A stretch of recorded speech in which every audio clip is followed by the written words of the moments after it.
Ladies and gentlemen, welcome back to Microsoft Flight Simulator 2020.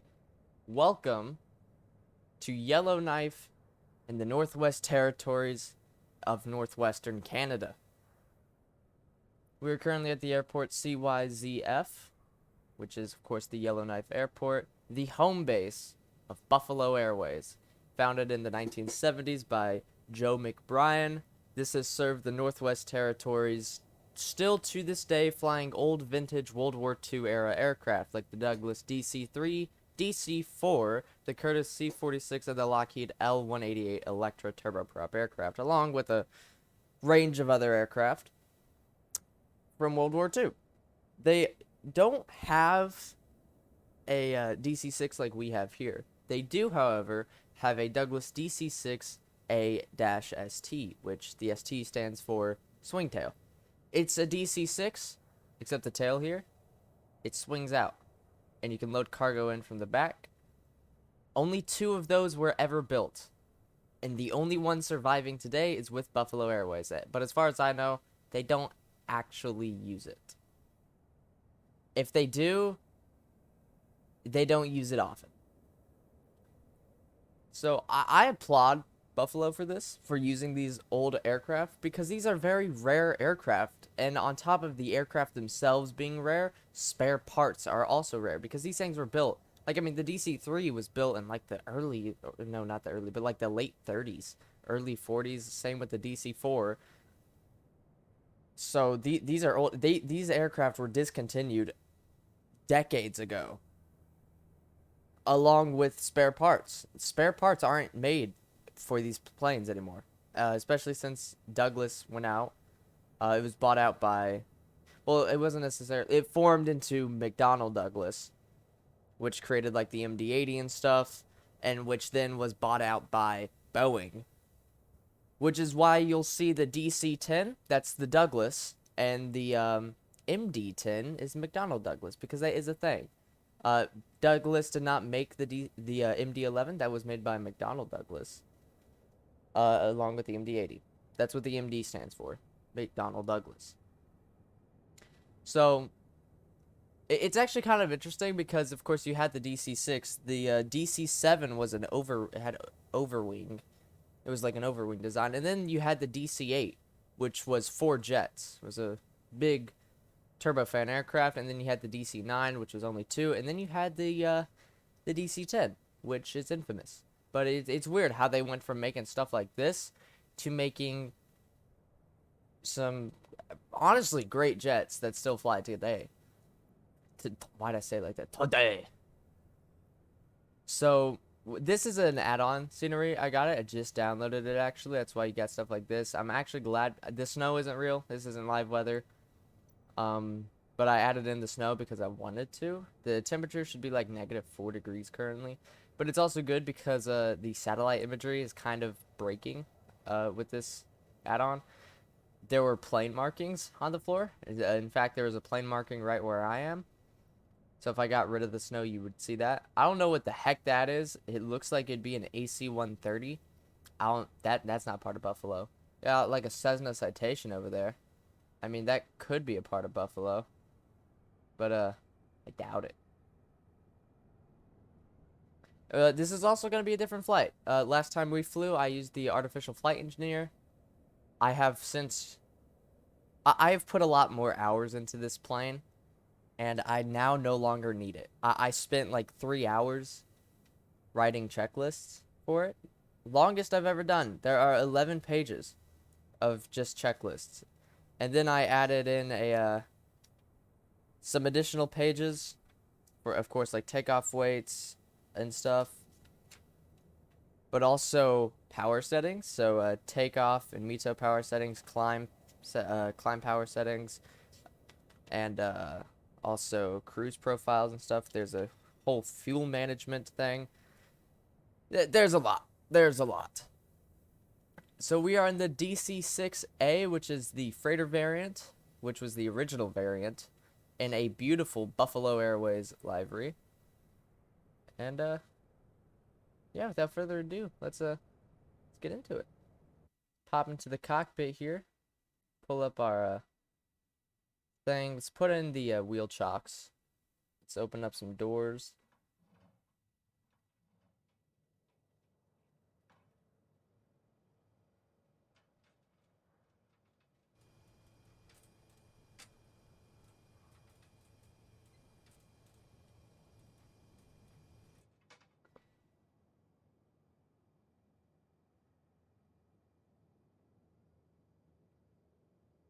I'm gonna top up on engine oil. No need for it, but I am. Oddly enough, I don't need to use up any of this. Fill it up. I don't know why, but I don't. Okay, these realism options. I've been wondering what I haven't tried any of these out. Realistic carburetor icing. I know you can, you've got carburetor temps down here. I don't know what these actually do, but it's meant to be for like carburetor heat, I think. I don't know exactly what they do, but I don't know, they do something. You got realistic engine damage, which I assume if you like overstress the engines enough, you know, it will, of course, eventually damage it. In fact, you might, with that enabled, if I like ran oil temperature or oil pressure too high, I might actually be like getting engine fire or something. Speaking of engine fires, I believe these switches are like fire extinguishers. I'm not sure. Don't quote me. Realistic start, don't know. Realistic circuit breaker failure, don't know. Silence autopilot disconnect and realistic autopilot engage. I don't know exactly how you would make that. I don't know. But I will test those out eventually, just not now. Because of course, recording. Let's take a look in the camera here. So we've got, it's honestly nice how much detail they put into this cabin. I mean, yeah, it's not super high resolution, but the fact that they even attempted to put in like rivets and all that on the inside is nice. Because even though it's low res, from a distance, it doesn't look that bad. In fact, it looks great. And then once you get close, you kind of see, oh, well, it's low res, but it still looks great. In fact, this whole plane looks great. The external work is very nice. Of course, this goes livery to livery. Like, this is most likely a part of the livery. It's still nice. You can see the inside of the flaps, apparently. Got our landing lights there. I think this is a fuel hatch. Yep. Got our engines, our cowl flaps, our exhausts, our intakes on the top and bottom. I don't know why I did that in reverse. Got our props, of course. This is honestly a great livery. Like, it's a great livery, great plane. I love it. So just back into the cockpit camera, let's get us loaded up here. So if we take a look at our SimBrief flight plan, if it would load, thank you. Our cruising altitude for today is 12,000 feet. Oh, I also didn't say where we're going. We are going to CYWJ, which, if we take a look at our map here, so we are here at Yellowknife, which is situated on Great Slave Lake right here. Hay River is somewhere down here. We're going to be flying northwest up somewhere here, and I think this place was called like Bear Lake or something like that. This is we're going to be flying up to Deline, which is an actual flight. It's actually the first leg on the McKenzie Valley Run, which is something that is usually flown by the DC-3s over at Buffalo.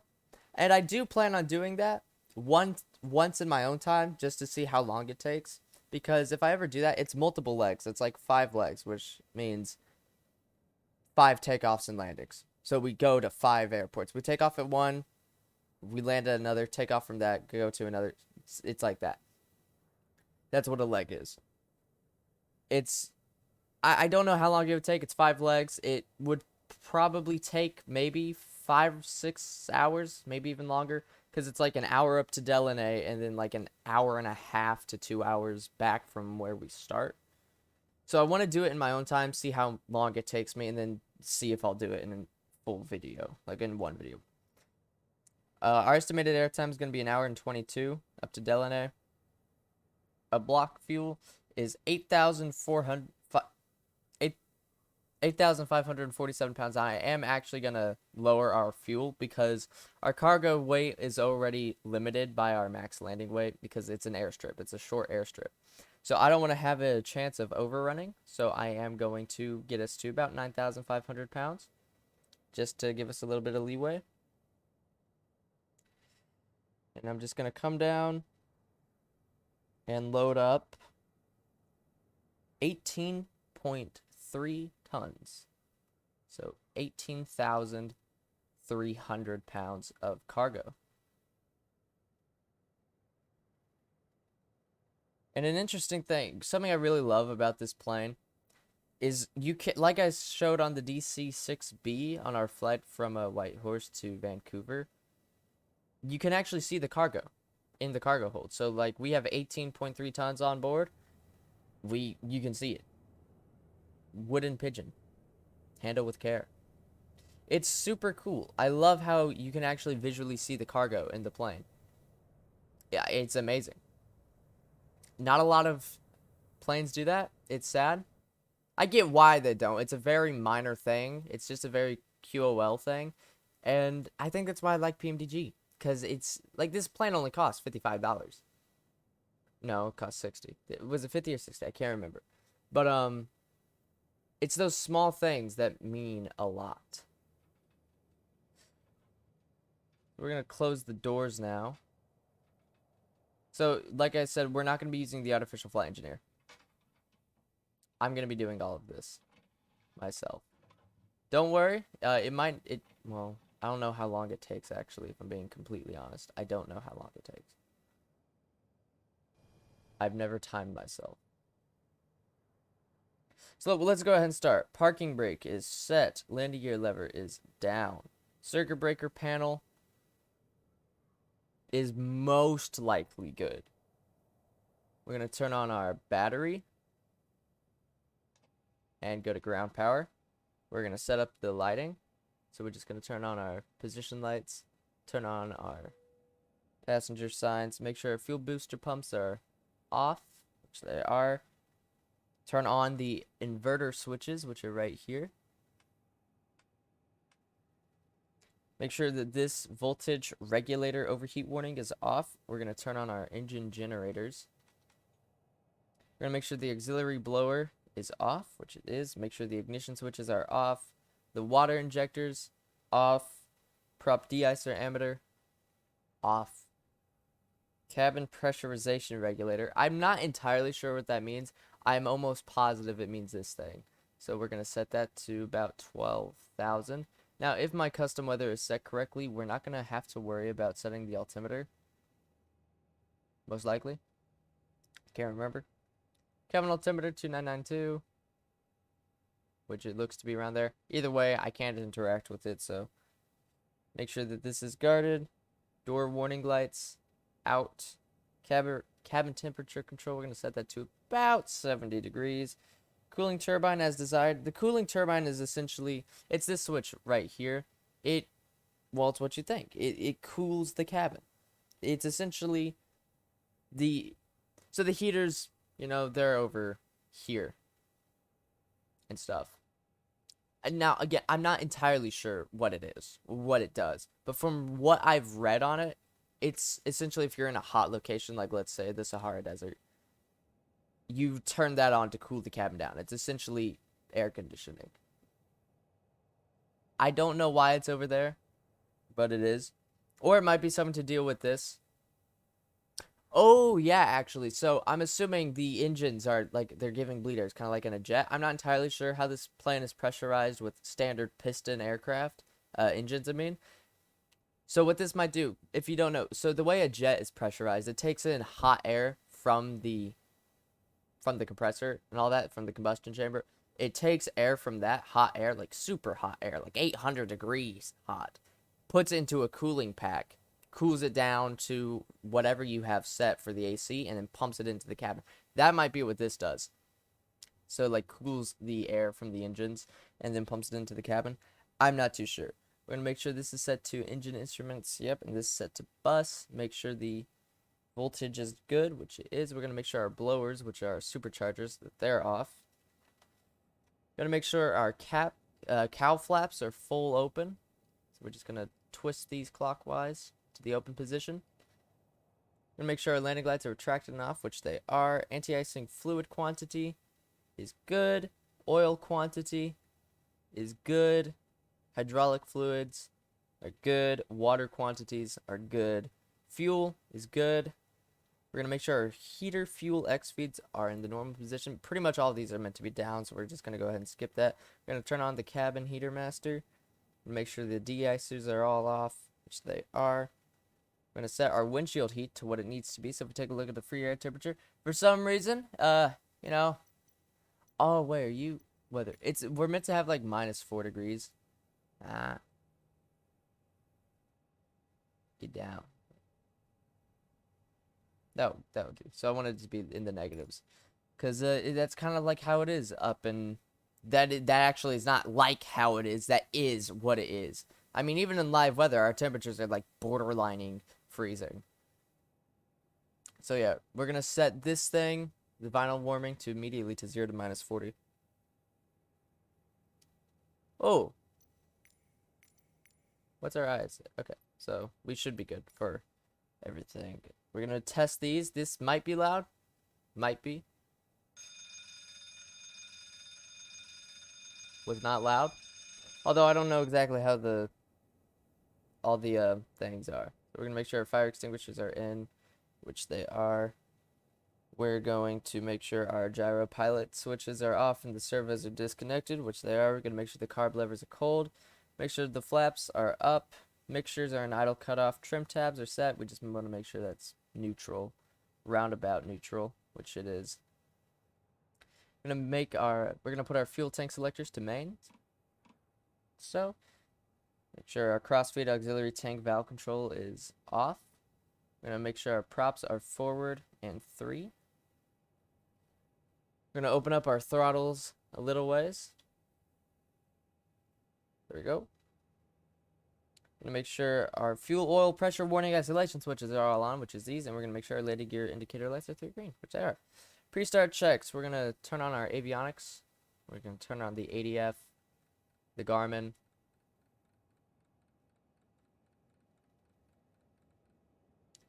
We're also gonna turn on this, and of course the transponders.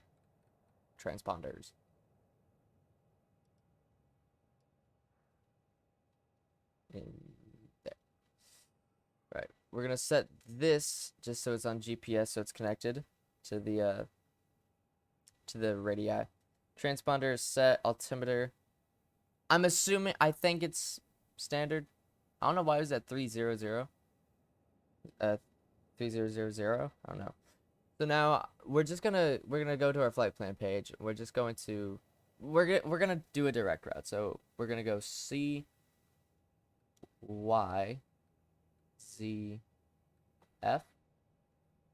which is Yellowknife, Northwest Territories. It's apparently 2 airports, and then CYWJ.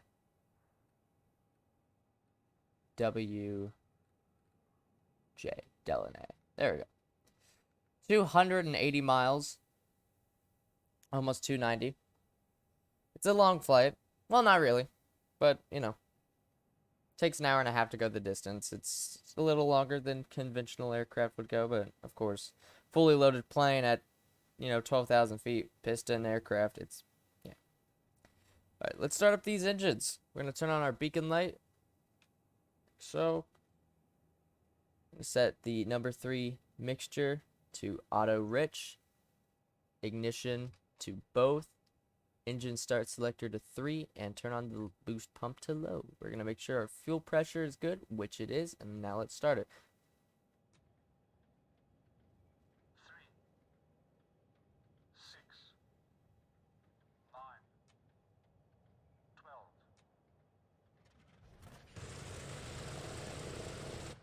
Love it. Love it. Make sure everything's good.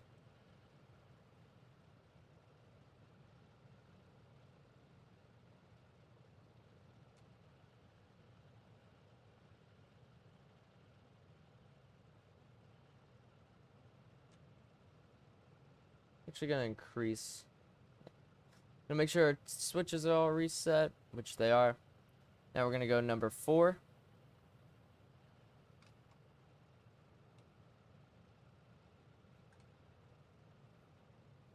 Fuel pressure's good. Start. 3, 6, 5,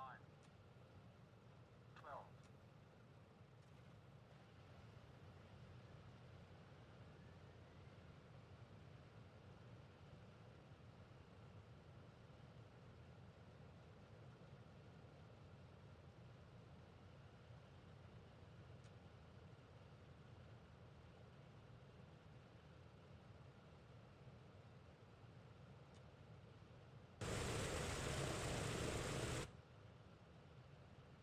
Now let's start up 2.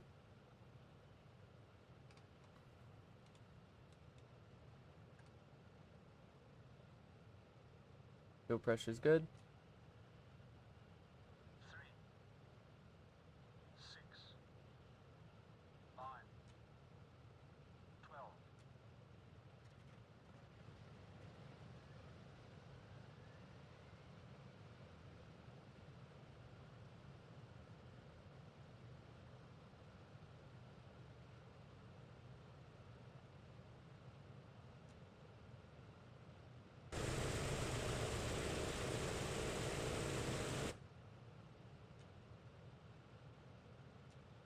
Alright, finally, engine 1. Auto rich. Both 1 low. Fuel pressure's good. Start. 3, 6, 5, 12.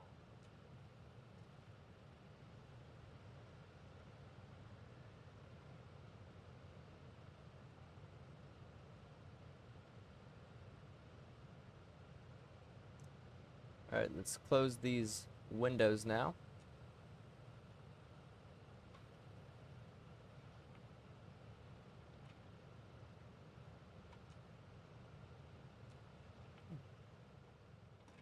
I don't know exactly how the sound is. I might, yeah.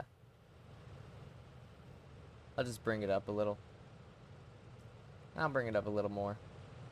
Because it looks like the engines are too quiet for what they should be. Switches are reset, so now we can do the after start checks. Which we're going to switch off the fuel boost pumps. We're going to turn off the start selector. We're going to switch you to plane battery. We are going to remove the ground power unit. We're going to make sure our cowl flaps are just full open just in case. We're going to remove the gust lock. And now we're going to check our flight controls.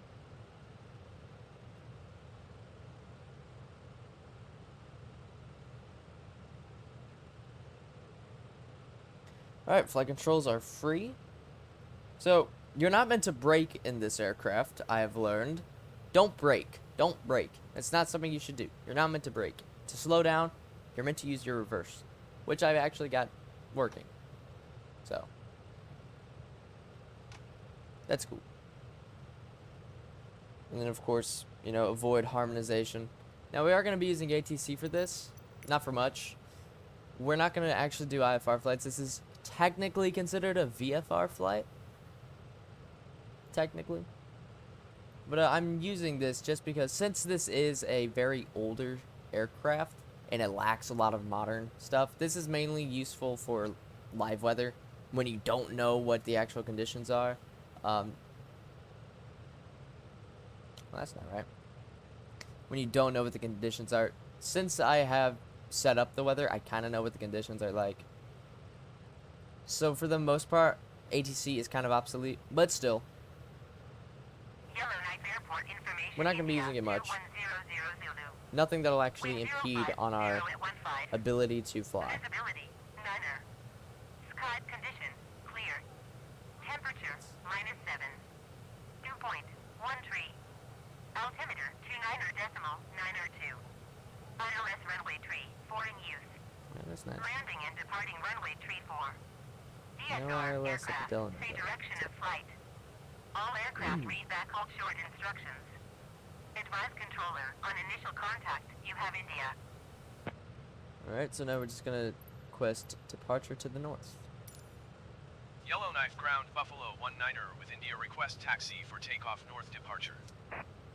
Buffalo 19er taxi to and hold short of runway 34. Contact tower on 118.5 when ready. Taxiing hold short runway tree for Buffalo 19er. Alright, so we're gonna release the parking brake.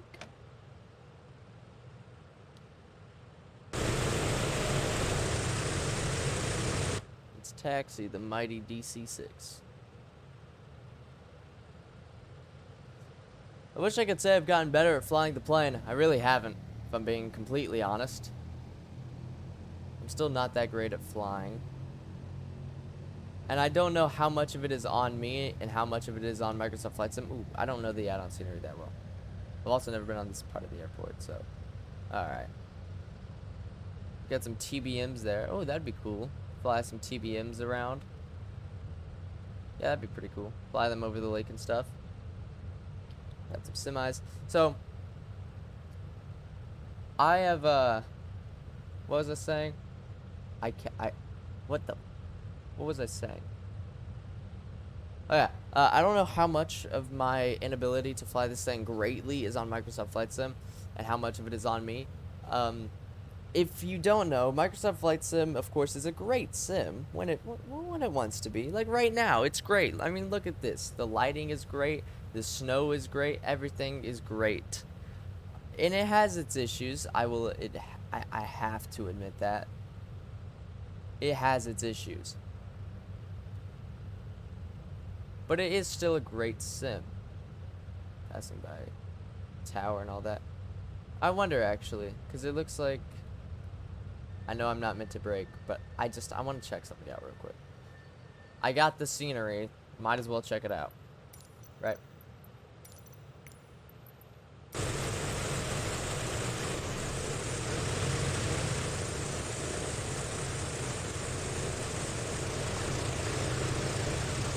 God, you're loud. Okay, no.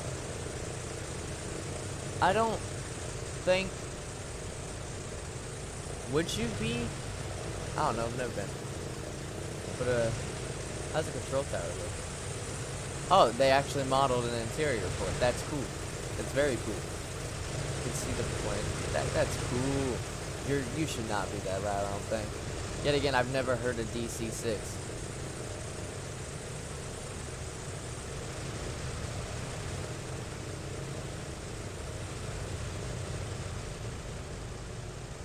It's still super cool. We got some GPU trucks there. We got a pushback tug. We got some like cargo loaders, some air stairs, some buses. I don't know where the Buffalo hangar is, but looking around, it looks like it might be over there, which is close enough to where we came from. Alright, let's hop back here. So, so Microsoft Flight Sim, like I said, has its kinks. It has its downsides. But one thing I've definitely noticed in Microsoft Flight Sim that I've never noticed in any other sim, the other sims being FSX and X-Plane 11, is the flight controls on them they're fine. The sensitivities are fine. In FSX and in X-Plane 11, I have almost never had an issue with sensitivity on my joystick. Never. Almost never. In FSX, never. In X-Plane 11, sometimes, but not a lot. Definitely not as much as I do in Microsoft Flight Sim. It's mainly in like the A32NX and the 74. It's mainly big. Well, I mean, I guess it depends on the aircraft, but like, it's essentially, it's mainly the rudder. Alright, elevators, they're wonky sometimes. Ailerons, sometimes it's a little bit too touchy, but the rudders, especially on the A32NX, it's horrible. it's ungodly. And it doesn't matter what I set it. It doesn't matter. It's like I move it the slightest bit, and it's like rudder hard over. It's insane. I don't understand why. I've done everything I can. I have the world's biggest dead zone on my rudder. I shouldn't even be able to use my rudder. In fact, I've noticed because of how big of a dead zone I need to have, I can't turn the rudder fully to the right anymore. That's how big of a dead zone there is. It is such a big dead zone that I can no longer get rudder hard over on right rudder. I can no longer turn it that much because of just how...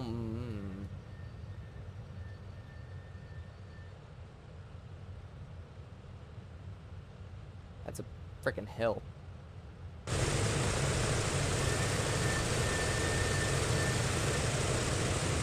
Okay.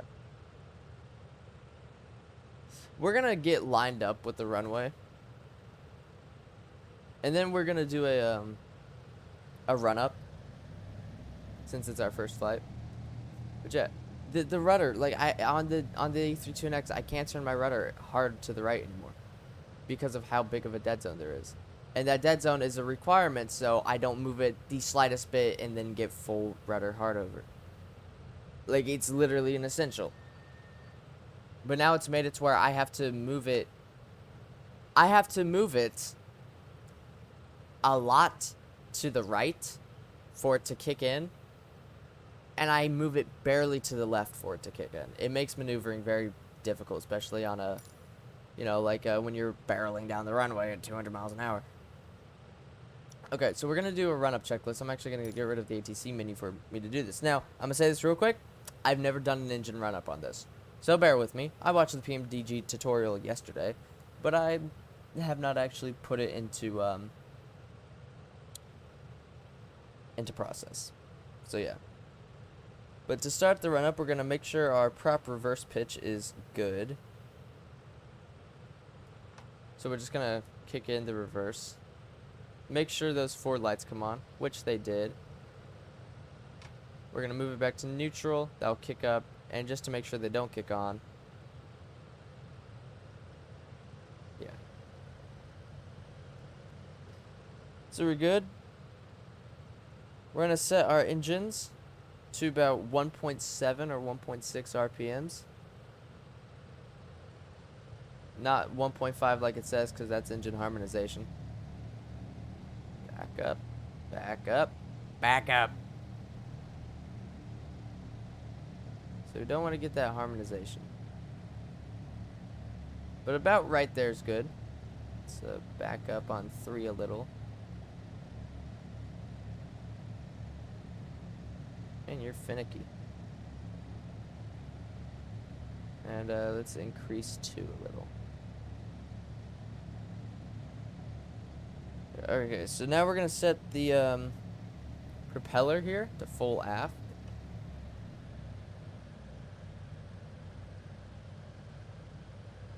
We're going to set the prop control switches to manual. And we're just going to... I guess this is one of the reasons that they gave you a frickin' tutorial for camera. So I'm gonna need to use this. If this works, which I have no faith that it will. So we're going to increase the RPM.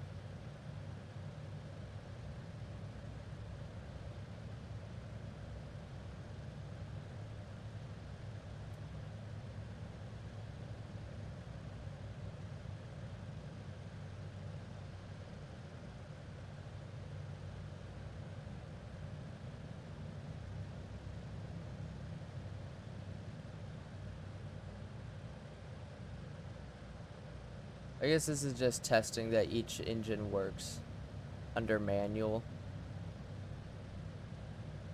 control.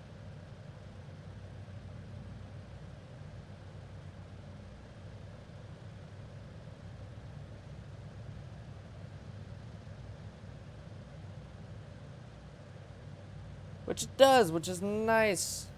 We're gonna set this back to auto 3. Propeller full forward. Go through your harmonization.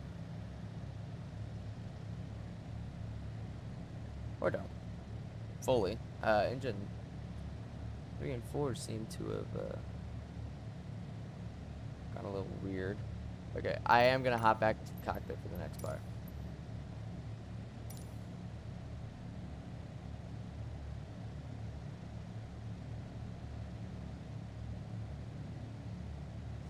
Okay, so we're gonna do a prop feathering test. So, really know way to test this.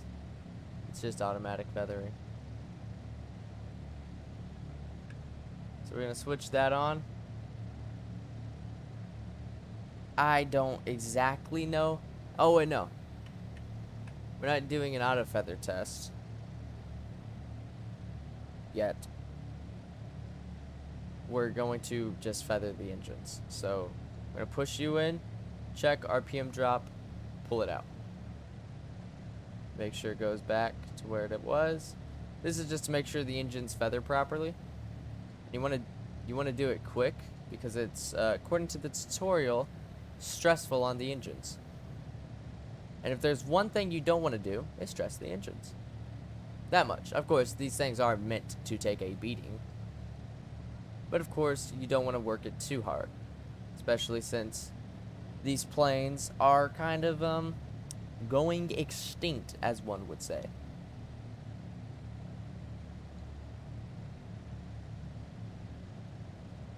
Shit. Oh, come on.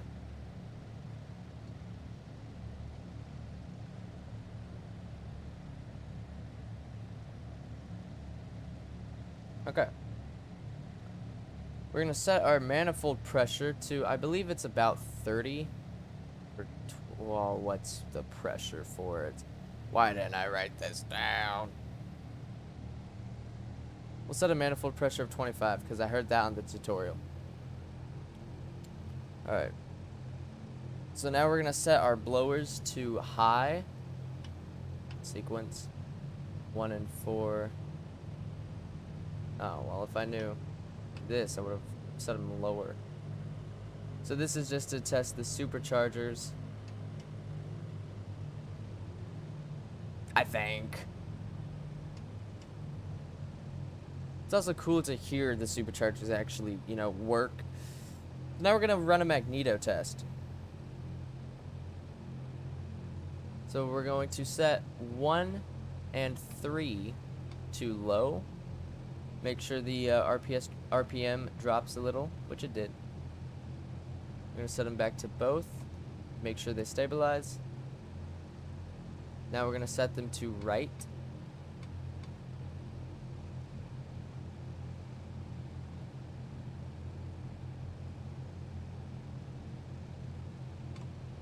Although there is a discrepancy in actually what they are, remember engine 3 and 4 are kind of operating a bit more than what they probably should be, but yeah. So this is essentially doing a test on the ignitions. Because the magnetos are essentially the engine. Like it's the engine ignition. Like it's what gives the combustion. So when we're doing this test, we just want to make sure that both magnetos are working properly. So both like the engine is working nominally. Take this with a grain of salt. I'm not a DC-6 pilot. I don't know a single thing about old planes like this. Jet. But that's essentially what we're testing, to make sure the ignitions are working correctly before you actually take off. So now we're going to test the water injection system. So we're just going to flick on the switches, make sure we have a water pressure, which we do. We're going to come back up and turn those off. That's just to make sure the water injections are actually working as they should be, which they are. We're going to make sure our fuel and oil pressures are good, which they are. If I take a look at the engine stress visualizer, cylinder head temps are actually a little hot on 2 and 3. Here, I'll back off on... That's odd. Oh no, wait, it's 1 and 3. Sorry, it's 1 and 3. Yeah, 1 and 3. All right, I will back off on 3 and odd. All right, we should be good. I mean, 3's good now. I don't know. It may lower once we get into the air. I don't know. What's our temperatures on this? All right. I don't know. But a cylinder, and yeah, the cylinder tips. It'll probably be fine. And we're meant to check the voltage on the generator amperage voltage and the inverter voltage. I'm assuming I do this over here.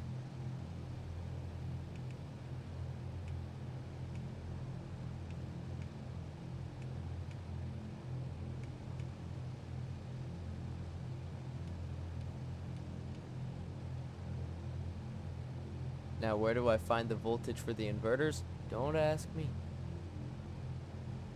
'Cause I honestly don't know.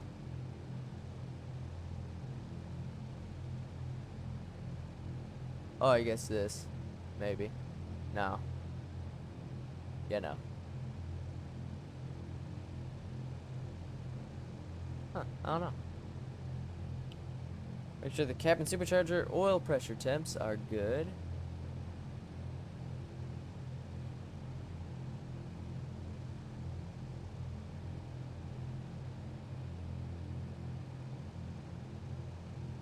I don't know where half of this stuff is. Auto feather test. Okay, so this is this. We're gonna set the auto feather on. We're gonna test the. I don't actually know how to do an auto feather test. Okay, so auto feather on, auto feather test on, and then you pull throttle.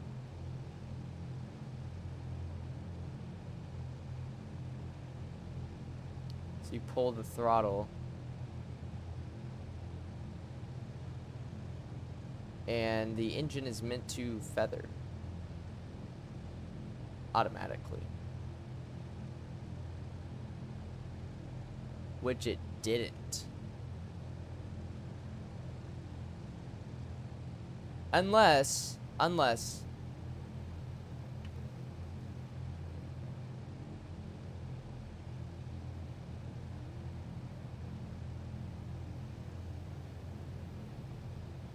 oddly enough, it is not auto feathering.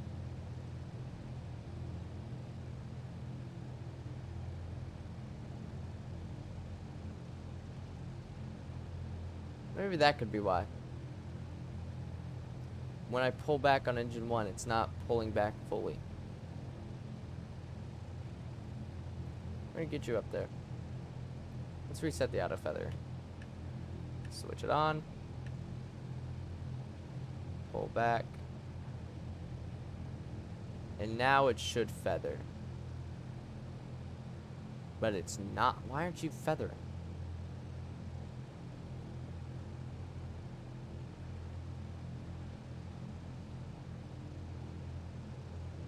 Let's see if it's just not wanting to feather engine 1 or if the engines just aren't feathering. If the auto feather test isn't working properly.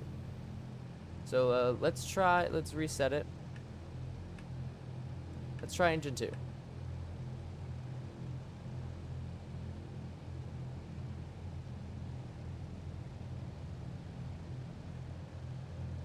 Still didn't feather.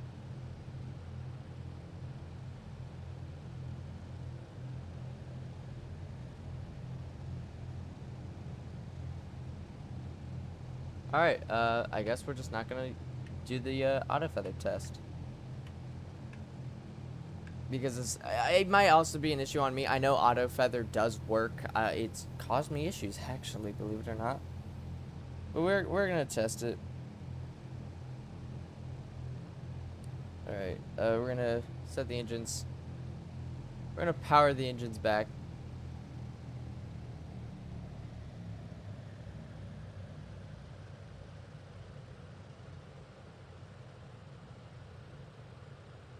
Alright. Pito air scoop Hito.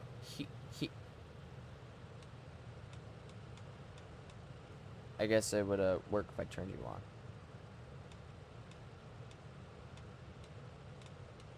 Alright, Pito heater works. Prop de-icing.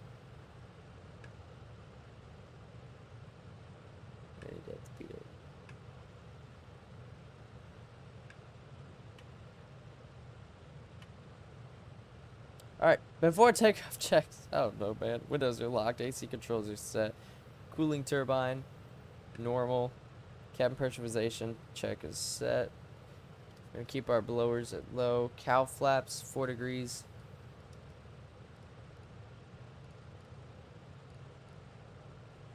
Landing lights. 1, 2, 3, 4, 5, 6, 7, 8, 9, 10. Extended and on. Pitot heat on. Auto feather is on. We're gonna fuel boost pumps are not required. Windshield heat is set. We're gonna go ahead and set in our de-icing and our anti-ice as a just in case with the temps. Props, make sure full forward. Mixtures auto rich flaps to 20. Trim is neutral. Avionics are set. GPS is set. Gyro pilot. We are gonna switch on the switch, but we're not gonna turn on the servos.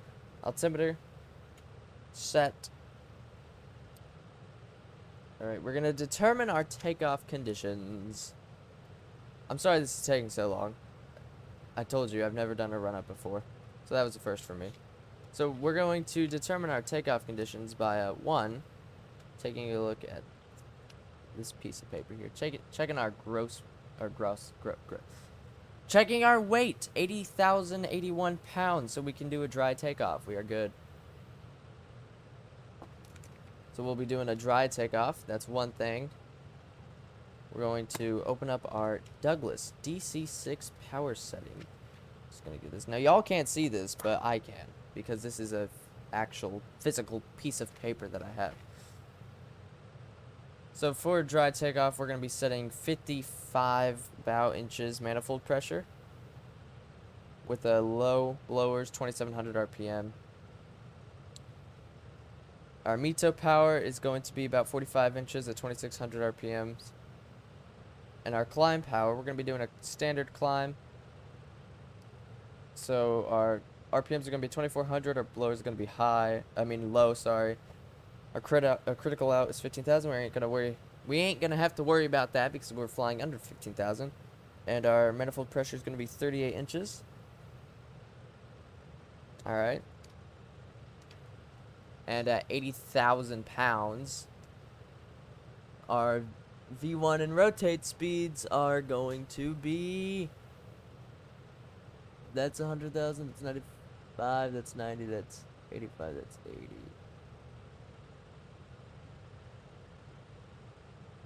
Oh, I'm so sorry, monitor. About 104. If I'm reading that right. It's very difficult to read that. I wish they would put it in a much more accessible location. Like a little placard anywhere. But where it is. Yet again, that is meant to be like a flight engineer thing. So, it kind of makes sense. Alright. Transponder. On ATC clearance. That's not ATC. Yellowknife Tower Buffalo 19er ready for departure to the north at runway 34. Buffalo 19er altimeter, 29er.9er, 2 wind 050 at 15. Departure to the north approved. Parking brake. Cleared for takeoff runway 34. Cleared for takeoff We've runway been going 34 for an hour and we're Buffalo just getting 19er. into the air. I'm so sorry. Okay. Prop is full forward. 30 inches. Manifold pressure.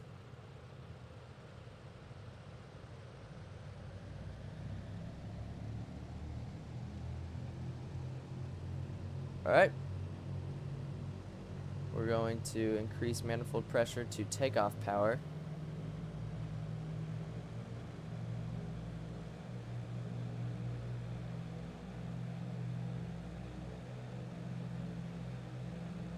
release the brake.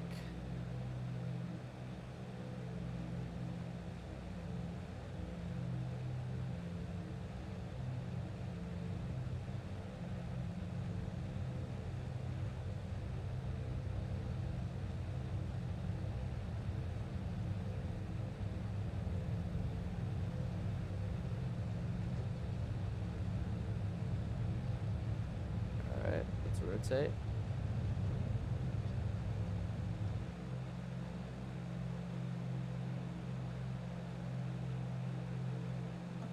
Bring the gear up.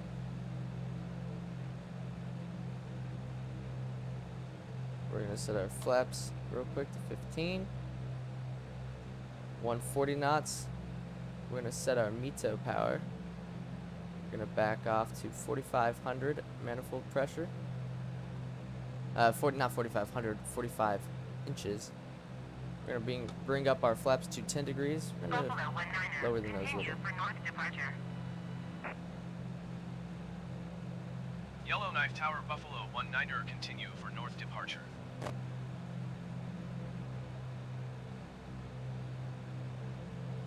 And 160 knots, we're going to set climb power.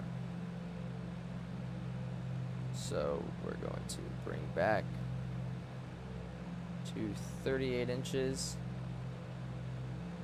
Roundabouts, more so important to set the RPMs. So we're going to bring this back to about 2,400 RPMs. Which I am now losing altitude because I am stupid. We're going to set our servos on for the autopilot. We're going to set you to localizer. Why is engine 3 and 4 so much behind engines 1 and 2? Buffalo 19er, leaving my airspace frequency. Change approved. It's a change. Yellowknife Tower Buffalo 19er, Cruise climb checklist, frequency change. flaps. Up, gear. Neutral, landing lights.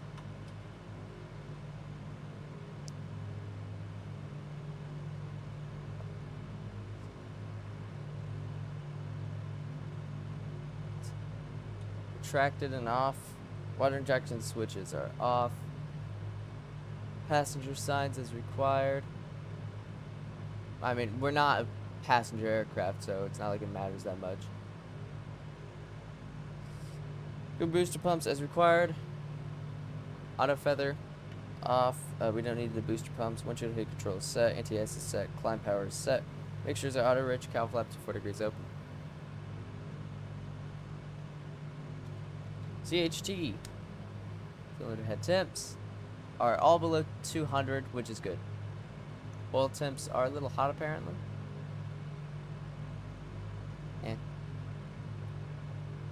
Carburetor heat as required. I don't know exactly what needs to be. So the critical out, which I mentioned earlier, is a thing on your climb power. That's essentially when you're meant to transition your superchargers between low and high. So for a standard climb, our critical out, so if we're taking off with the low blowers or just in standard, climb, our critical out is 15,000 feet. So at 15,000 feet, what we would do is we would switch.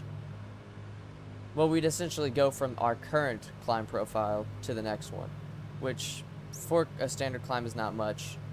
But at 15,000, we would just switch these superchargers to high, and that's it. We wouldn't change anything else. And for a standard climb, another critical out is 25,000. Not 25, 20,000. You do not change the superchargers, they stay the same. The only difference is you set your RPM to 2,500, and that's really it. And this changes, of course. There's 3 climb phases, well, not phases, but like modes you could have. It's climb economy or economic, climb standard, and climb max. For power settings, for your cruise, they're different. It's all depending on your weight. So each weight has a maximum cruise out. At 80,000 pounds, we have a maximum cruising altitude of 25,000. And when we are there, once we are like going into our cruise phase, what we're going to do is we're going to set our RPMs to 2300 and our BMEP to 123. Make sure our superchargers are at high for the cruise, and we're going to maintain our profile is 1000. That's essentially it, but that's basics of what we have. So as we climb, we're going to be making sure that we try and maintain 38 inches. Why do I keep on doing that? Also, we're below the cloud, so I am going to turn off the de-icers, because we're not exactly in icing conditions, so we shouldn't have to worry about it.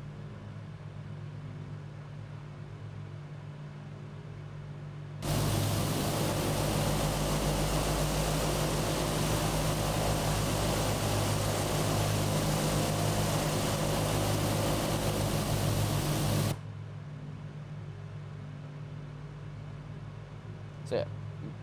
Now, even though we're below, I don't know if we actually have to set our superchargers to high. I might anyways, just because, you know, that's what it says to do. But I'm not gonna be setting them until we're at cruise, which shouldn't be too long, I hope.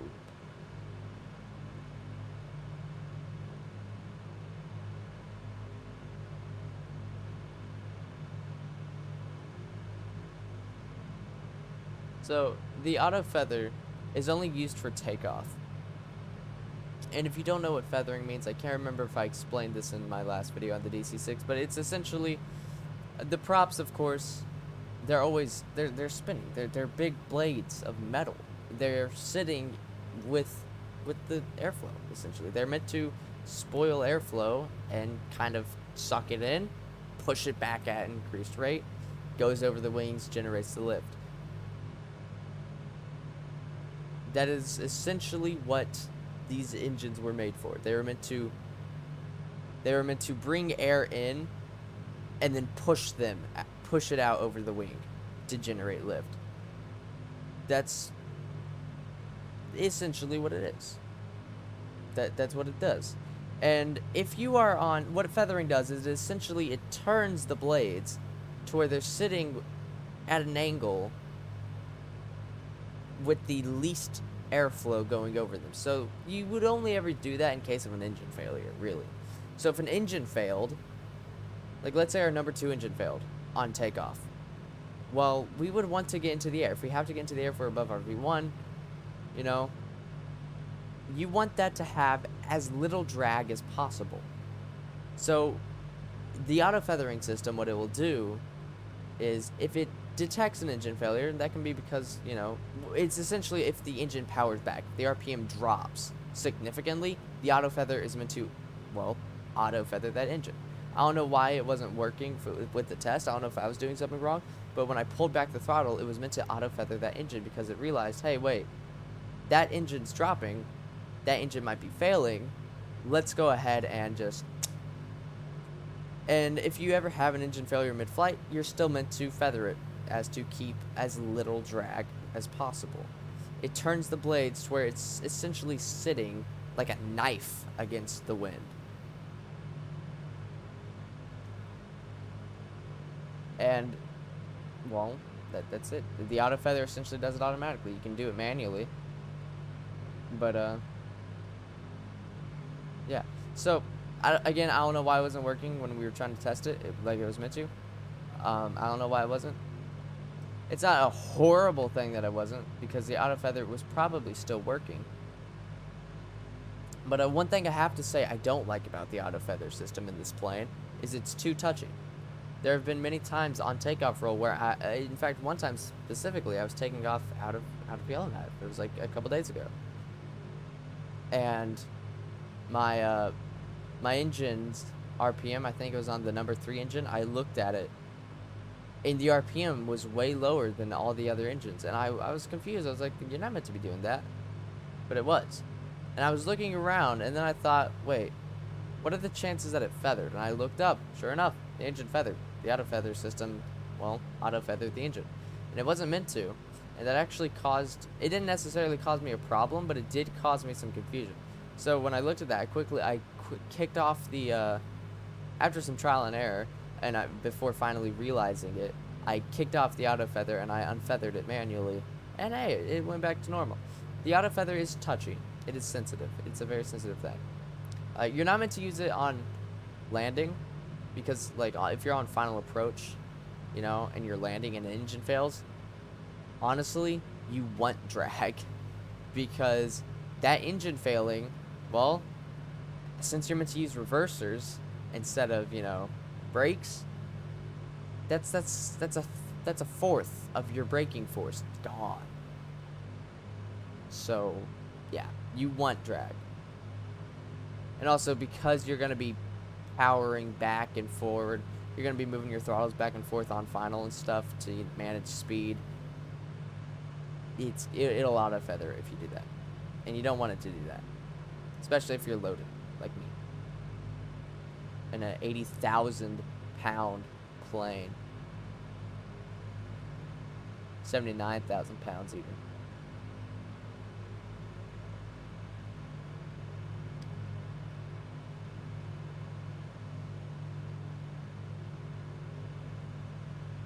You'll see that as we climb, our manifold pressure is dropping. That's because, of course, the air is getting thinner. And the thinner the air, of course, you know, the less pressure. So we are continuously increasing our throttles to maintain a to maintain manifold pressure.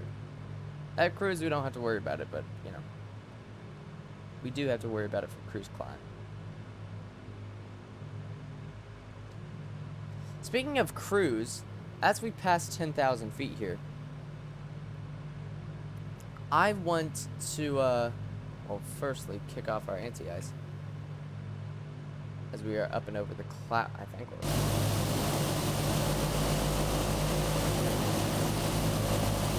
I might be skimming it a little, just a little, not too sure.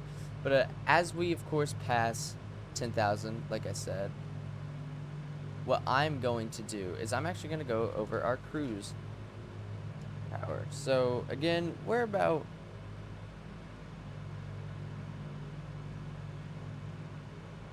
we're closer to 80,000 than we are 75,000. So, what we're going to do is at cruise, we're going to set our RPM to 2,300. We're going to set our blowers to high, and our BMEP hold that about 123. Now, we're going to hold that same thing as we're going to be holding it, because even though we're going to get lower and lower in our weight, we're still going to hold it there because they're the exact same. The only difference is your airspeed, your indicator, and your true airspeed, and that's really it. So when we switch these superchargers to high, what we're going to do is we're actually going to back off manifold pressure by about 10 or 15 and then kick it on, because let's say we're at like 50, or let's say we're at 55 and we kick them on to high for whatever ungodly reason we would do that. That would increase the manifold pressure by about 10 to 15, and that would push it past the limitation 65 to 70. That would push that 5 to 10 over the limit. And if the manifold pressure gets too high for too long, premature explosive deconstruction of the engine, because the manifold, because of course pressure, it's pressure in PSI. Per square inch pressure. It is pressure. It's like if you take a hose, fill it full of water, and then blow into it. It's pressure. That's kind of similar to what's happening in the manifold, except with air.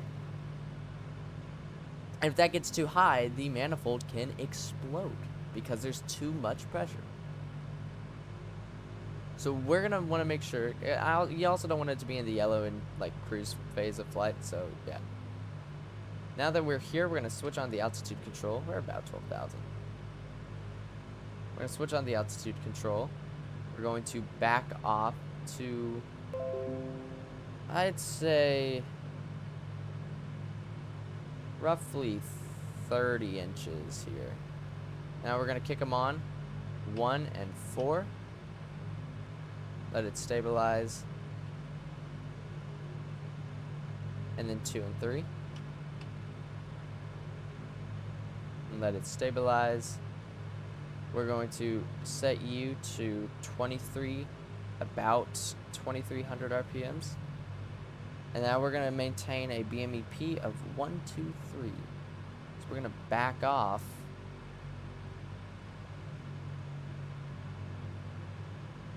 to hold about 123 on all 4 engines. There are some slight deviations with just axis calibrations, but all in all, holding about 123. Our fuel flow should be about 521, which, you know, it's a little higher. And again, we're not perfectly 2300 RPMs. We're not perfectly 123. So there is going to be slight deviations, but you do want it to be similar. I'll back off the RPMs just a little here to get it more closer to 2300. That should bring it back a little, yeah. So now at cruise checklists, we're going to set our mixtures to auto lean. Be careful when doing this, especially when you're using a mouse wheel like me. You don't want to put that into cutoff, because if you do, goodbye engine. We're going to close our cowl flaps. I'm just going to set them to 0 degrees because there are negatives. Believe it or not. Now they look closed more at negative than they do 0, but I'm going to believe it. Ooh, negative 30 degrees Celsius. That is actually riding the limitation. You don't want to be flying this thing in under minus 40 temps. I don't believe so.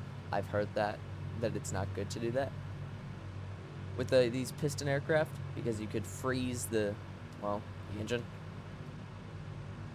which of course is not good. We're going to turn off the passenger signs. Doesn't matter too much as we are a cargo aircraft, but I'll do it anyways. And yeah. Now there is a fuel management section at cruise. According to what the paper says to do, you would switch to your alternate tanks. We don't have to worry about that. And we don't have to worry about that because we don't have any fuel in the alternates. Now that's really it. We are 234 miles away. Ground speed's 226, and that should only increase. We shouldn't have to deal with any clouds, meaning I shouldn't have to worry about the anti-icing or anything. What's our cabin temperatures? About a little under 70, like 68, 69 degrees Fahrenheit. And yeah, everything's good. Everything is great. Check our fuel real quickly in this just to get an accurate depiction. 7,966 pounds of fuel and lowering. All right. That is it. Now, because of this, I'm not going to really have to do much. I am hungry. So now there isn't much to see. It's just cloud. So I'm going to real quickly put this back. And that. I think in the next video, we're going to do the return leg to Yellowknife, which we will do empty. In an empty plane. But yeah, I think that's what we'll do in the next video. But for now, enjoy the clouds, I guess. Enjoy the great northwest Canadian clouds while I go get me something to eat.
So I just wanted to pop in and say that we are currently 98 nautical miles out bow. We're gonna get our top of descent, so we're gonna take our ground speed, divide that by a beautiful 60. That's 3.75. Let's say we want to begin our approach at 2,000, where 12,000 is a 10,000 difference. We're gonna divide that by 1,000, which is our descent rate. So it is 10 times 3.75. That gives us 37.5. Plus or minus. So I'd say 47.5 nautical miles out is around where we'll begin our descent. So we still got some time left. Before we actually do this though, let's go over some stuff for Deline. It's a uncontrolled remote airport in Deline, Northwest Territories.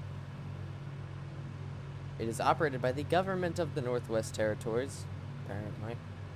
It's at about 703 feet above sea level, and it has a single runway, and it is 3,934 feet long, and it is a gravel runway. And apparently in 2010, which was the last data analysis on it, it had 1,966 aircraft movements, which, if I am being honest, is surprising.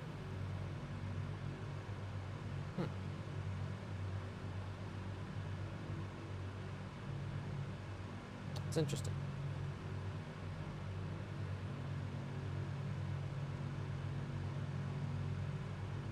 Yeah, we're gonna be descending into that. It's surrounded by trees and all that, so it's gonna be an interesting landing. We'll pull it off though. I've landed here once before and it went okay. Also, apparently it took me like an hour almost to get this thing all prepped, to get this plane in the air. I apologize for that. I really do. I did not mean for it to take an hour. I don't know, tomorrow or something, I don't know when the next video on this is coming out. I might not do the run-up. There's no real point for it in the sim. Yeah, you heard me. It also adds on time, and I don't know how to do it properly, so I might start doing it once I've got it, in my head. That was the first time I've ever done it. So yeah, I will definitely practice on that more.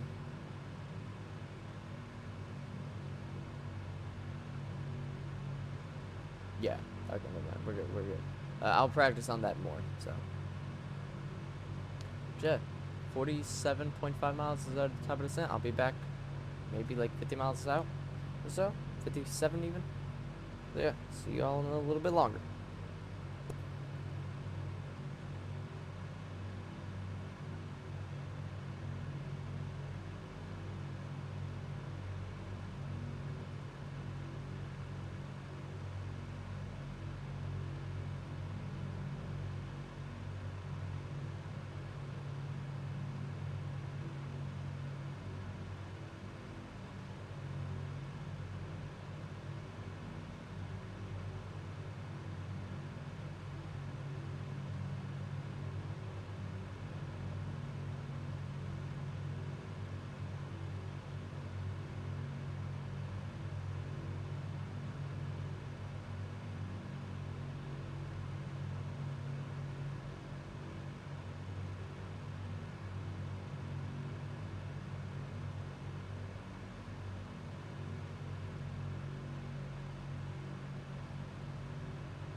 Alright, so we are currently 57.5 nautical miles out from Deline.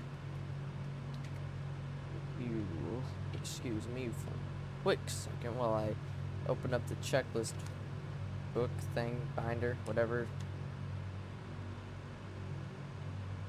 And I attempt to find descent checklist. Let's cruise. Okay, found it. Okay. So what we're gonna do is once we actually begin the descent, or at least a little ways before, what we're gonna do is we're going to shift our superchargers to low. We're gonna set the RPMs to 2200 and set our manifold pressure to 26 inches. Normally we'd keep our cruise power until 12,000, but since we're at 12,000, well, yeah. We're gonna having a 1,000 foot per minute descent rate, and I know I'm descending way early, but I'd rather descend way early because this plane there is no vertical speed hold. It's that's not a thing. So there are, and of course speed. You want to be able to reduce speed. There's a lot that goes into it. So I'd rather descend early, and then be flying at like 2,000 feet per minute for like 15 miles, then descend a tad bit too late. And once we are like 30 to 35 miles out, we're gonna set our mixtures to auto rich, cow flaps to 4 degrees, and all that. But we'll worry about that, once we're like 30 miles out. So at 47 miles, I'll start going through this, or maybe like 48 miles, I'll set everything, because I'm gonna have to increase our manifold pressure before I shift to low. So it's a nice flight so far. It's been pretty good. Got our armrests right here. Pretty nice, I won't lie. This is a nice plane. PMDG, you did good. I cannot wait for the 737. I can't wait for anything actually that PMDG is making. They're making a 737, 777, and a 747. I want to buy all three of those. However, that's gonna cost like over $300, probably. Okay, so we're going to increase our manifold pressure to like 48, not 48, but like 38 inches. And we'll shift to low, 2-3. We'll go ahead and shift 1 and 4 to low.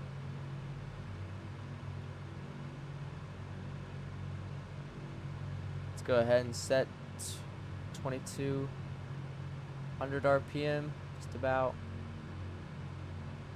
And a little bit more. Alright. Reduce the manifold pressure by just a little to 26 inches, altitude control off, and gyro pilot nose down. So just like on the climb where I had to increase my throttle to maintain 38 inches, I'm going to have to now decrease my throttle to maintain 26 inches. Because as we get into denser air, that's of course going to continuously rise.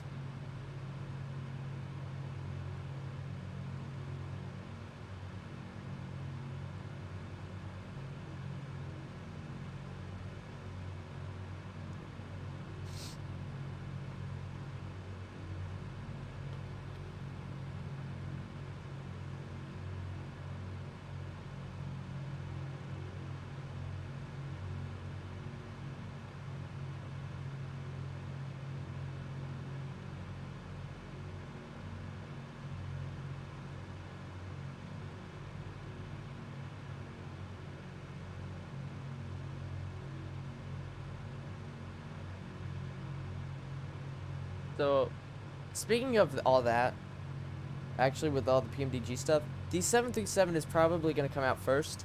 It was delayed by a month after Sim Update 5. However, before Sim Update 5, it was about to enter the beta testing, and they said like 2 weeks in, after the update, that it was working good, everything was good. They were just going over some final tests, compatibility tests with SU5.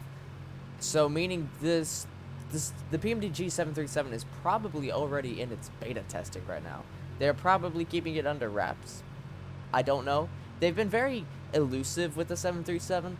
Yeah, they've released a couple of teasers. They have not at all released, what's actually going to be, what all is simulated. They haven't released, any of the systems, how they're working. they're very elusive on it right now. Like, we haven't gotten any word on how the systems are working in the sim. We haven't gotten anything to, like, you know, functions like weather radar, terrain radar, GPWS. We haven't gotten anything like that. Engine starting, like the auto start systems that the 737 has. We haven't gotten anything like that. They have not released anything other than model. And the model looks great. And since it's PMDG, you can best bet that the systems are going to be working fully. But of course, there's a big difference in, you know, what it's meant to be and what it actually is currently. They've been very elusive on everything relating to it other than the model. And I mean, I don't necessarily blame them, but it's just they've been very elusive, which does concern me. But I like, they're not gonna cheap out on it. They're not gonna do that. They don't do that. They are gonna put in the time and effort to make it just like the Prepare 3D version.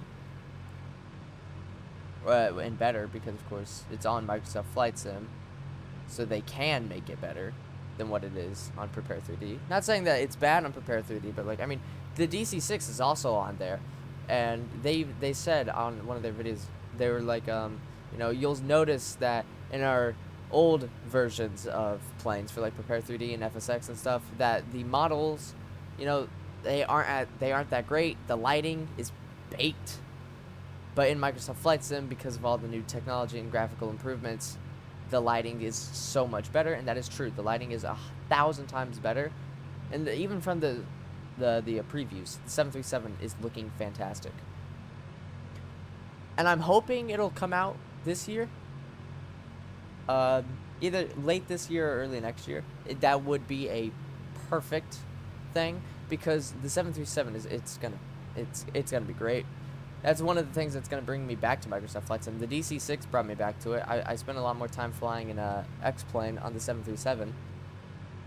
But then I bought the DC-6, and I've been playing a lot more Microsoft Flight Sim. And then I actually just started playing Microsoft Flight Sim a lot more often in the fly-by-wire A320X and the Aerosoft CYWJ 700. But the DC-6 is definitely bringing me back. Definitely brought me back.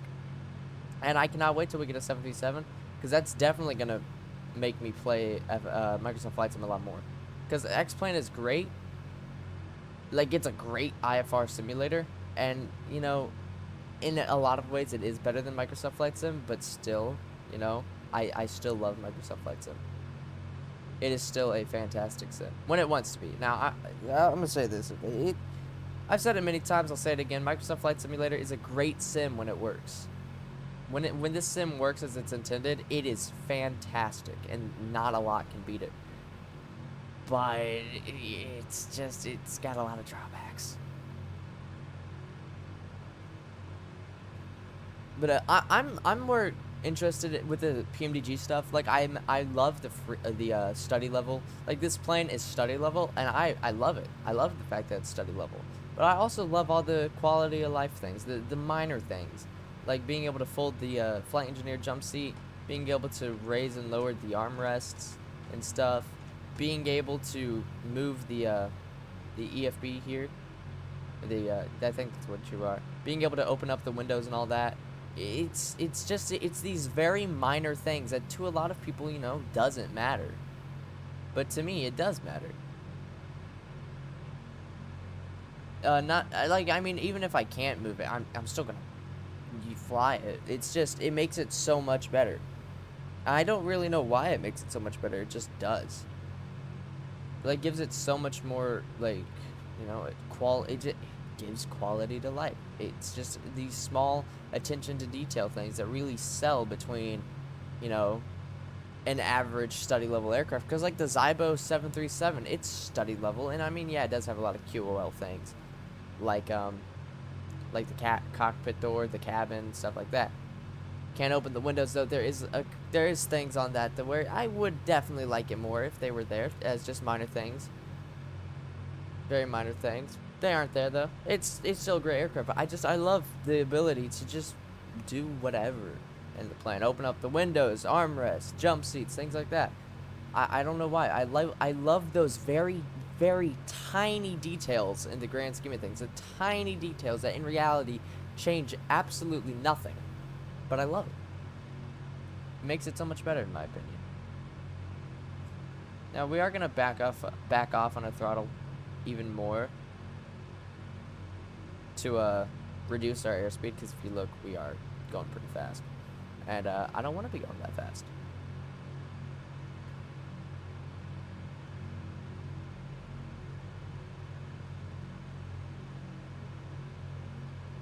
So now here comes the fun part about finding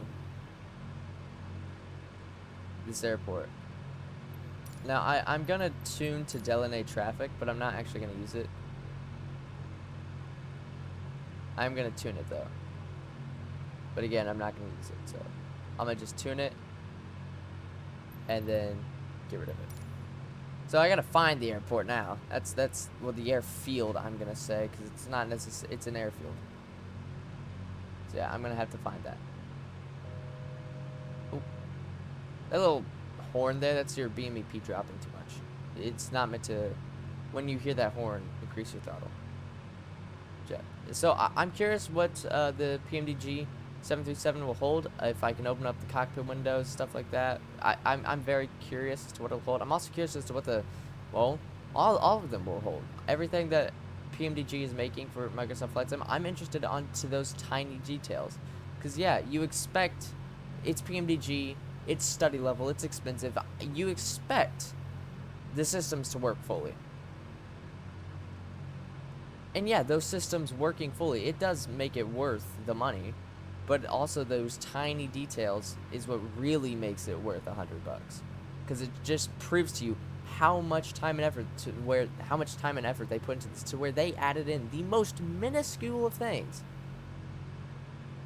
But those minuscule things just make it a whole much better. Oh no, that horn is the gear thing.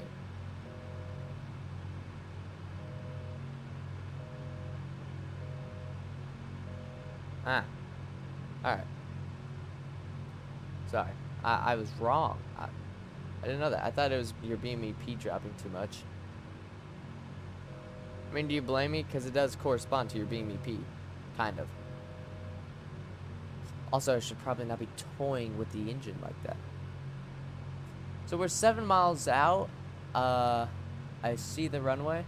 Well, I see a field with lights. We're a little high, a little fast, so we are going to turn ourselves, just kind of orbit around.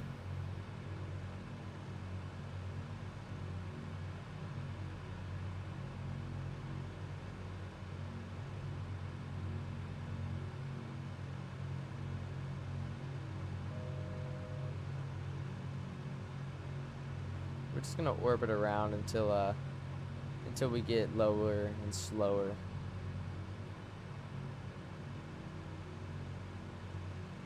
Gonna drop our BMEP even more.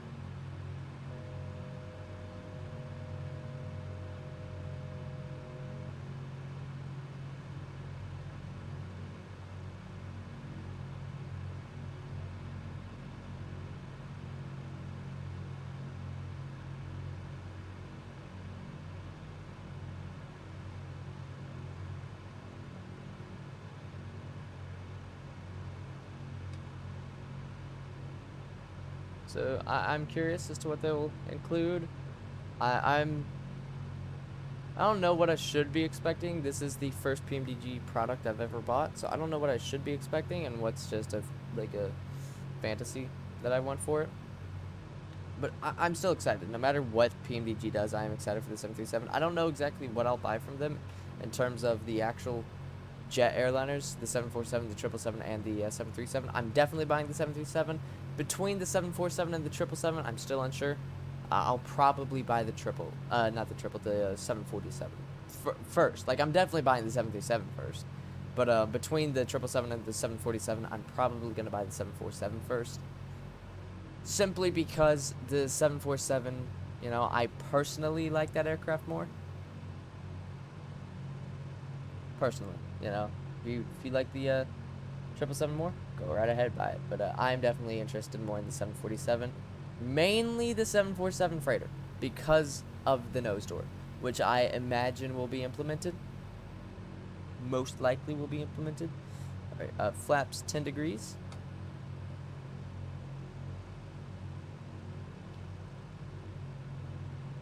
Flaps 15.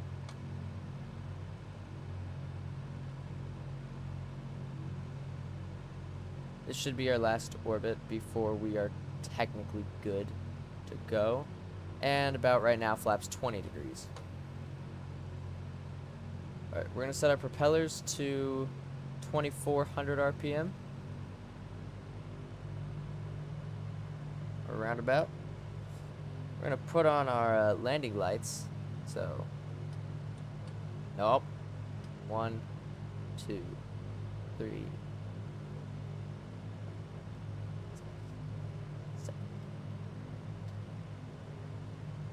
10.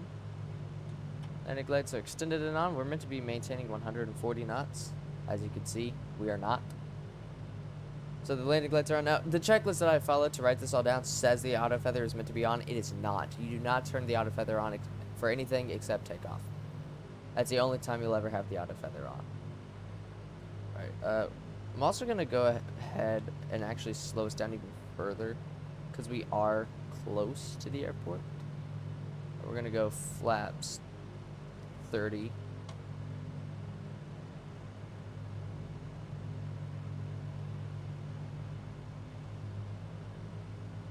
I'm actually going to kick off the autopilot. I'm going to go flaps 40. I am having a hard time distinguishing a gravel runway between the snow, but I do believe I see it's off to our left, kind of right by that little bar on the left there. You can kind of very faintly see a blinking white light, which usually signifies runway. I could be wrong. We're close enough. We're going to go ahead and put down the gear.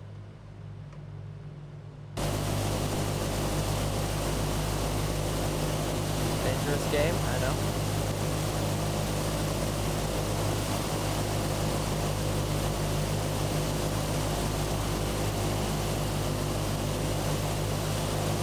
Alright, landing gear is down. We should have a 3 green. We're going to go flaps down. We're just going to put them down. Put it back off on the throttle. Just making sure 3 green. I trust the plane's landing light indicator more than I did the Honeycomb Bravo, at least in the DC-6. Matter of fact, I'm realizing that I don't ever use it as much as I thought I would. Mainly, it's probably to deal with most of the planes that you fly with the retractable landing gear. You can see the lever and you can see the indicator lights in the cockpit. So it doesn't matter as much. But I guess in this it does matter more, so you can keep an eye on, you know, everything outside the windshield. You can take a look at your engine instruments and your flight instruments. And, you know, fly the plane without having to, you know, look over there. Yeah, I can just take a quick glance over to my left and boom, 3 green. Man, this is a bad approach. I'm not gonna lie. It doesn't help that I have a freaking binder in my lap that is resting not only on my joystick but also on my throttle quadrant.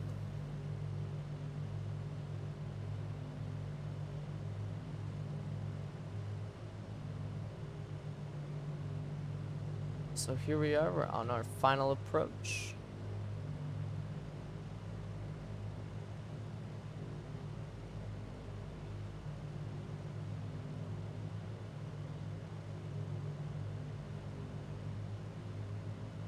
We are kind of steep, won't lie.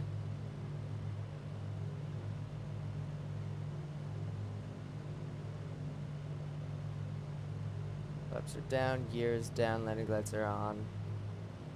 Mixture's out of reach, cow flaps at 4 degrees.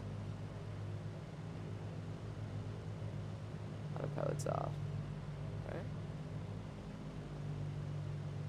So yeah, this little section of field is where we're going to be landing. And I will admit, I've landed in better areas, but this will do. It's fine.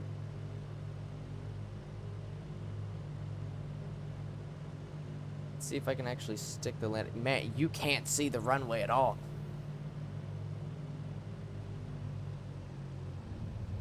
Oh man, that was rough. I could feel how rough that was. So the reverses are engaged. We're going to go 30 inches.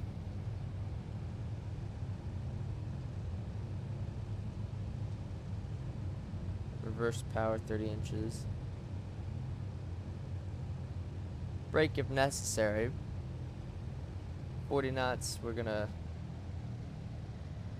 bring those to idle, which I should have done a lot slower than what I did. Now there is no turnaround spot. So we do just kind of have to turn around on the runway. So brake when necessary. I'd say right now is necessary. I don't think you're meant to make steep turns like that in the DC-6, but I don't exactly know how much stress levels is simulated. Oh, speaking of, before I actually started recording this, I spawned in a spot that was kind of inside of a building a little. So the tail of the plane was kind of in a building. When I loaded in, I was nose down because the tail was sitting on top of the building. I used slew mode to get out, and when I came out of slew mode, Microsoft Flight Sim has a thing. If your wheels aren't on the ground, or if you're a certain distance above the ground and you exit out of slew mode, it will launch you into the air. Well, I was nose down. Apparently, Microsoft Flight Sim considered that airborne. I was nose down, 2 feet above the ground, and Microsoft Flight Sim decided it was airborne. So when I came out of slew mode, it launched me straight into the dirt. And I got a black screen from it. I died. Alright. After landing checklist. Cow flaps. Open.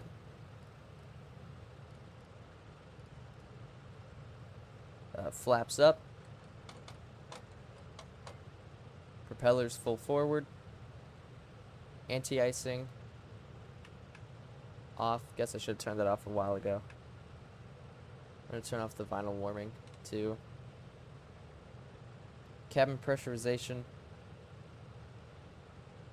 It's what the fuck? Alright.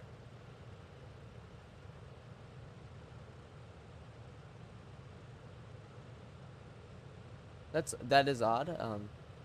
See, that looks good. And that looks good. This, however, does not. Landing lights. 1, 2, 3, 4, 5, 6, 7, 8, 9, 10. Retracted and off. Let's open up the windows.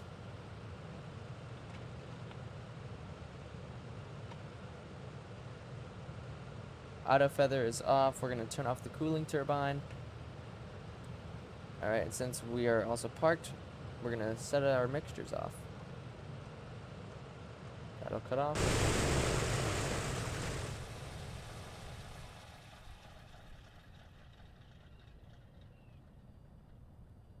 Beautiful.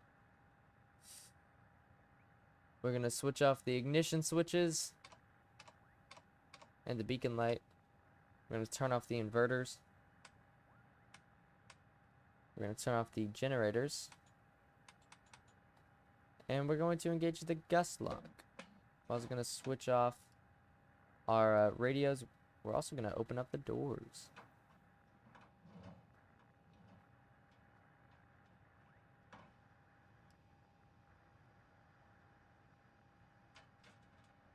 We go to the flight plan page of the GPS, and we're just going to clear our flight plan.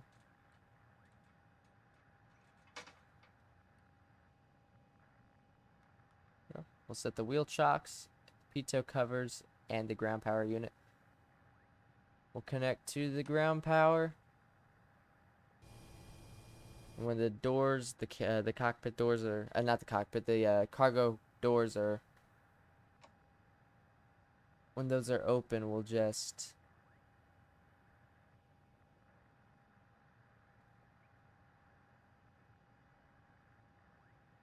unload.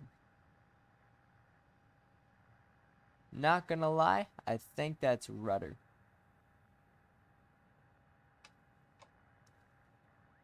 What is aileron? What are you?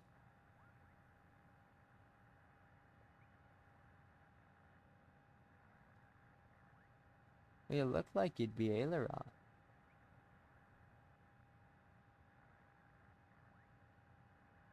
Are you like a trim?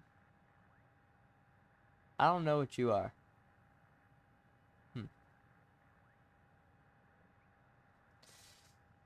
Alright, we're gonna set our mains off. For the love of God, radio. Shut up.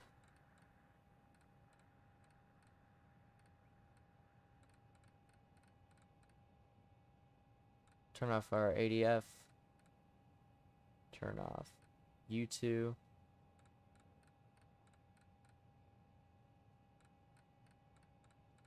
And on the ground, we can close the cow flaps. We'll set those to -4 degrees. You'll actually see what I mean. So, that's -4 degrees. They look closed. This is 0 degrees. They look slightly open.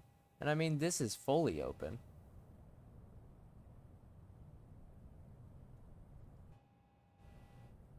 And then 0 degrees. Like 0 degrees, it looks slightly open. And then -4 looks fully closed. I don't get it. I don't know. So turn off our position lights. Oh, we never turned on those. That's alright. Oh, does the wing illumination light work? Well, actually, it probably would look better if it was dark, but it does look like it's on. Whether or not it's actually shining, I don't know. The beacon light looks like it's working. Position lights.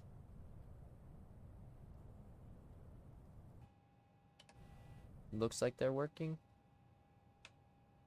Breaker box, I think would be working. Entrance lights work. What about the wheel well lights? Which are somewhere. There they are. Again, probably not going to be able to see them since it's not dark out. But alright. Turn you off. Let's unload the cargo.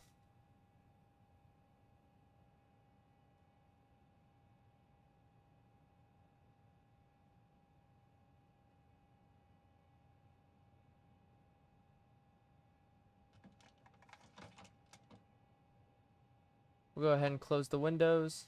Start closing the cargo doors.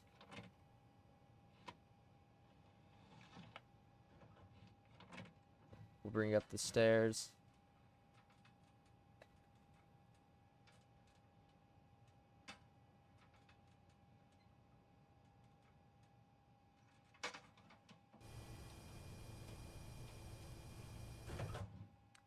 Alright, we'll go ahead and switch off that battery. We'll go to plane battery and then turn it off. And that is a flight complete, 1 hour and 24 minutes. How long is the video? 2 hours, 2.5 hours. Closes everything. We'll turn off the EFB. Plane shutdown. One last thing I want to just check. Let's take a look at the live weather. Yeah. As you can see, there's definitely a difference between it all. I mean, you should keep the live time. Apparently, the live weather makes it look as if the day is way later. Don't know how that works. Don't know how that works. Yeah, this is what it would look like in Deline right now. I wanted to do this with flight because it is kind of an Arctic flight, and I did want the snow, to be honest. Next flight we'll do live weather. I just wanted to show off the snow, I guess, with the Buffalo Airways library. Because if you've ever seen the TV series Ice Pilots, you can watch it for free with ads on Amazon Prime. So I guess not technically free, but if you have Amazon Prime, it is free. It's a great show. It's 6 seasons of just, it's kind of like, you know, The Office, except it's not faked. And I, like, not saying The Office is bad, but, like, it's just like a TV show about Buffalo. It's Buffalo. So you actually get TV shows of, like, the nitty-gritty of Buffalo Airways. It's pretty cool, actually. I believe it takes place like during the winter times when the conditions are horrid, but it's very nice. It's actually a pretty cool TV series. It's called Ice Pilots NWT, and it has a great opening that I can't sing or play because I will get beat. Did I ever turn on the gust lock? Yeah, okay. Never mind. I did. That's good. All right. So I believe the aircraft is shut down right now. So that's it for now. Next time we'll go from Deline down south back to Yellowknife. Until then, that'll be it, really. So yeah, yeah, she shut down. So yeah, I'll see y'all next time. Thanks so much for watching. Peace.